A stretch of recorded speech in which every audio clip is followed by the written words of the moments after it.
Olá pessoal, tudo bem? Hoje nós vamos falar sobre um esporte bastante conhecido mundialmente. Esse esporte é o basquete. O basquete ele tem suas divisões: o de quadra, tradicional, o 3x3 e o basquete em cadeira de rodas. A origem do basquete ocorreu a partir do jogo inventado pelo professor canadense James Naismith em 1891. O professor buscava elaborar um jogo que pudesse ser praticado durante o inverno e fosse menos agressivo que o futebol americano. Assim, ele colocou um cesto de pêssegos à altura de 3,5 metros. Essa altura é mantida até hoje, aonde deveria ser arremessada uma bola de futebol. Aliado a isso, o professor criador pretendia integrar os alunos nas aulas de educação física e estimular a coletividade dos grupos. Em 1936, o basquete tornou-se um esporte olímpico e hoje em dia é o segundo esporte mais popular do mundo. O esporte rapidamente chegou ao Brasil em 1896. Desde então, sofreu diversas alterações em suas regras. O jogo é realizado em uma quadra própria, com as dimensões oficiais de 28 metros de comprimento por 15 metros de largura, diferente da quadra de futebol ou vôlei. Por exemplo, as linhas que delimitam a quadra são consideradas fora da área de jogo. As cestas são situadas do centro, perto da extremidade do fundo no campo de defesa de cada uma das equipes e uma altura de 3,5 metros. No jogo de basquete, cada equipe é formada por 5 jogadores. Além dos 5 jogadores, o jogo, cada equipe tem que ter no máximo até 7 jogadores no banco de reservas. Cada partida é disputada em 4 quartos de 10 minutos cada, intervalos de 2 após o primeiro e terceiro quartos e de 15 no final do segundo quarto. No caso de empate ao final da partida, são realizadas prorrogações de 5 até que haja o desempate. As cestas podem levar 3, 2 ou 1 ponto. 3 pontos fora da linha dos 3 pontos, 2 pontos na parte interna da linha de 3 pontos, incluindo a linha, 1 ponto, lance livre ou cobrança de pênaltis na linha demarcada. O basquete é jogado com as mãos e a partir do controle de bola, cada jogador pode passar, arremessar, quicar, rolar, tapear ou driblar. O drible consiste no controle de bola, quicando-a com uma das mãos de cada vez. O jogador pode apenas com um passo por kick da bola e driblar quando o jogador tocar com ambas as mãos simultaneamente. Uma outra modalidade praticada dentro do basquete é o basquete 3x3. Trata-se de uma variação do basquete tradicional, e uma vez que dos jogadores em quadra, temos equipes formadas por 3 integrantes. O basquete 3x3 surgiu no final dos anos 80 nas ruas de diversos países, sobretudo nos Estados Unidos. Foi em solo norte-americano, inclusive, que a modalidade se popularizou.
Uma outra modalidade praticada no basquete é o basquete na cadeira de rodas, onde começou a ser praticado nos Estados Unidos em 1945.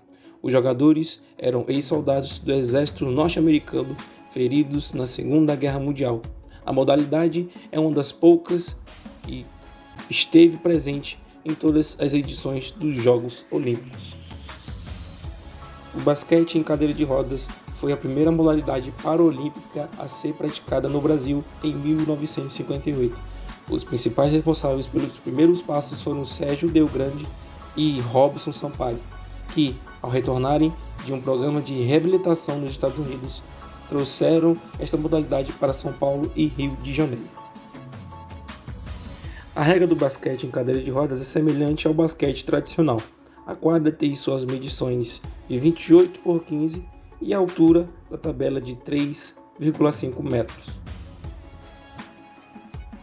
Para garantir a segurança e a competitividade dos atletas, a cadeira de rodas do jogador precisa manter alguns requisitos. A cadeira de rodas pode ter de 3 a 4 rodas, sendo que 2 rodas grandes na parte traseira e 1 ou 2 na parte frontal. Os pneus traseiros devem ter um diâmetro máximo de 66 centímetros e deve haver um suporte para as mãos em cada roda traseira. Um jogador que se sentir mais confortável pode usar uma almofada de material flexível no assento da cadeira, porém ela deve ter as mesmas medições do assento, não podendo ultrapassar mais de 10 centímetros de espessura. Já os jogadores de classe 3.5, 4.0 e 4.5 de espessura da almofada deve ser de no máximo 5 centímetros. Os jogadores têm liberdade para usar faixas de suporte que ajudam a fixá-los na cadeira ou permitir prender as pernas juntas. Além disso, eles podem usar aparelhos ortopédicos e protéticos. No cartão de classificação dos jogadores deve conter as informações sobre o uso de próteses, além de indicar todas as adaptações feitas na cadeira do jogador. Por fim, antes de iniciar a partida, os árbitros devem checar as cadeiras dos atletas, pois é proibido o uso de pneus pretos, aparelhos de direção e freios. Cada atleta é classificado de acordo com seu comprometimento físico-motor, e a escala obedece aos números de 1, 2 a 4,5. Para facilitar a classificação e participação dos atletas que apresentam qualidades de uma e outra classe distinta, foram criadas classes intermediárias de 1,5 a 3,5. O número máximo de pontuação em quadra não ultrapassa de 14 e vale a regra de quanto maior a deficiência, menor a classe. O jogo é dividido em 4 tempos de 10 minutos cada e vence o time que realizar mais pontos nos 4 tempos. A pontuação é marcada quando a bola é arremessada para dentro da cesta adversária. É importante dizer que a contagem dos pontos varia de acordo com a posição do jogador na hora do lance. Os arremessos mais distintos da cesta foram da linha indicada da quadra. Valem 3 pontos. Já os arremessos feitos dentro da linha valem 2 pontos e arremesso de lance livre vale 1 ponto. Cada equipe conta com 5 jogadores em quadra. Se o jogador tiver a posse da bola e estiver pressionado pelo adversário, ele só pode manter a posse da bola sem arremessar ou quicar a bola durante 5 segundos. Depois de 2 impulsos ou empurrões do atleta na cadeira de rodas, ele deve quicar a bola, passar ou arremessar. A equipe que tem a posse da bola tem 8 segundos para atravessar a linha central para o outro lado do campo adversário. As equipes têm 24 segundos de posse de bola para tentarem um arremesso. Concluímos que o basquete ao longo dos anos veio crescendo em uma margem maior de diferentes tipos de pessoas que praticam o esporte. A medida das quadras é semelhante entre o basquete tradicional e o cadeira de rodas, enquanto o basquete 3x3 tem um tamanho de quadra reduzido. O número de jogadores também é igual das modalidades de cadeira de rodas e o basquete tradicional, mas o 3x3 tem apenas 4 jogadores, sendo que um é reserva. E por último, vimos a mudança nas regras no tempo de jogo e na posse de bola. Os pontos também diminuíram na modalidade 3x3, já que a área é pequena. E esse foi o vídeo onde nós falamos das 3 modalidades do basquete. Ficamos por aqui e até a próxima.